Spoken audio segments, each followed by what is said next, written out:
Je me pose. Je m'installe confortablement.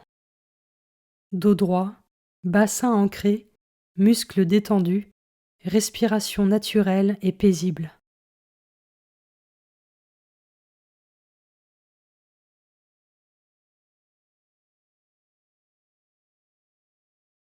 Je me rends disponible pour Dieu, pour passer un temps avec lui, et je laisse l'Esprit Saint venir en moi.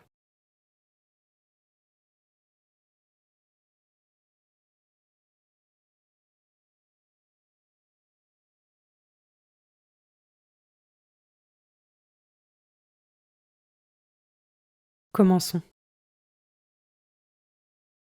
Évangile de Jésus-Christ selon saint Luc, chapitre 11, versets 29 à 32. En ce temps-là, comme les foules s'amassaient, Jésus se mit à dire : Cette génération est une génération mauvaise. Elle cherche un signe, mais en fait de signe, il ne lui sera donné que le signe de Jonas. Car Jonas a été un signe pour les habitants de Ninive. Il en sera de même avec le Fils de l'homme pour cette génération. Lors du jugement, la reine de Saba se dressera en même temps que les hommes de cette génération, et elle les condamnera. En effet, elle est venue des extrémités de la terre pour écouter la sagesse de Salomon, et il y a ici bien plus que Salomon. Lors du jugement, les habitants de Ninive se lèveront en même temps que cette génération, et ils la condamneront. En effet, ils se sont convertis en réponse à la proclamation faite par Jonas, et il y a ici bien plus que Jonas.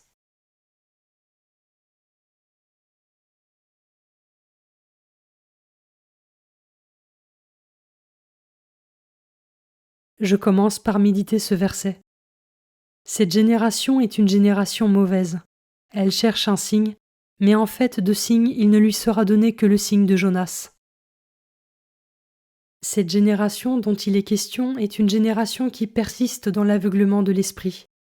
Malgré le signe de Jonas, elle ne s'est pas convertie. Jésus, qui sonde les reins et les cœurs, sait d'avance que même si un autre signe lui était donné, elle ne se convertirait pas. Comment cela résonne en moi ?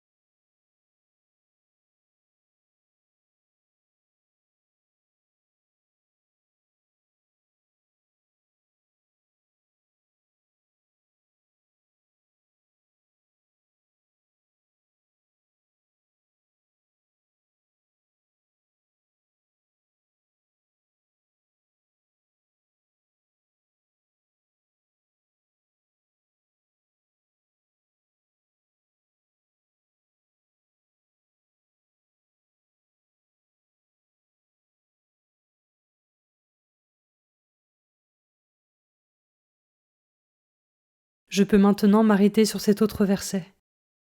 Lors du jugement, la reine de Saba se dressera en même temps que les hommes de cette génération, et elle les condamnera. La reine de Saba, dans un acte d'humilité, était venue de loin écouter la sagesse de Salomon, ce qui, d'après Jésus, lui donne le statut de juge des nations. Mais Jésus est bien plus que la sagesse de Salomon. Est-ce que moi aussi je me mets en situation d'humilité pour écouter la sagesse de Dieu ?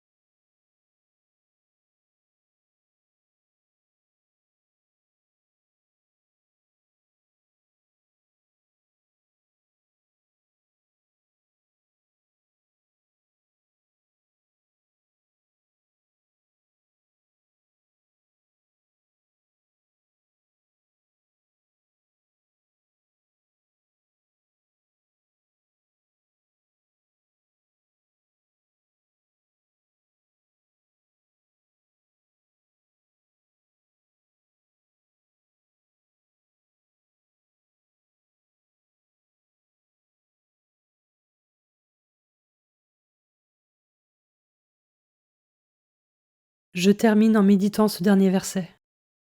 Lors du jugement, les habitants de Ninive se lèveront en même temps que cette génération et ils la condamneront. Ninive était une ville pécheresse, mais sur les exhortations du prophète Jonas, elle a su se relever de ses péchés et bénéficier de la miséricorde de Dieu qui la place au rang de juge des nations. Et moi, ai-je confiance en la miséricorde de Dieu qui peut m'apporter la sainteté suite à la repentance?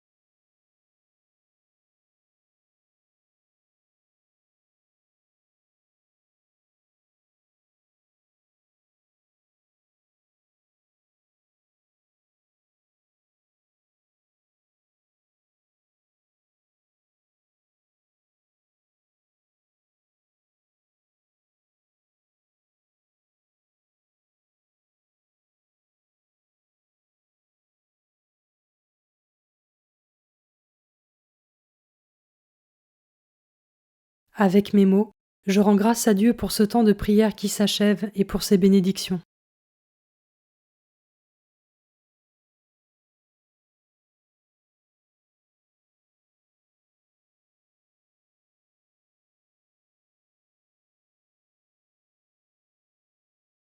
Belle journée et à demain.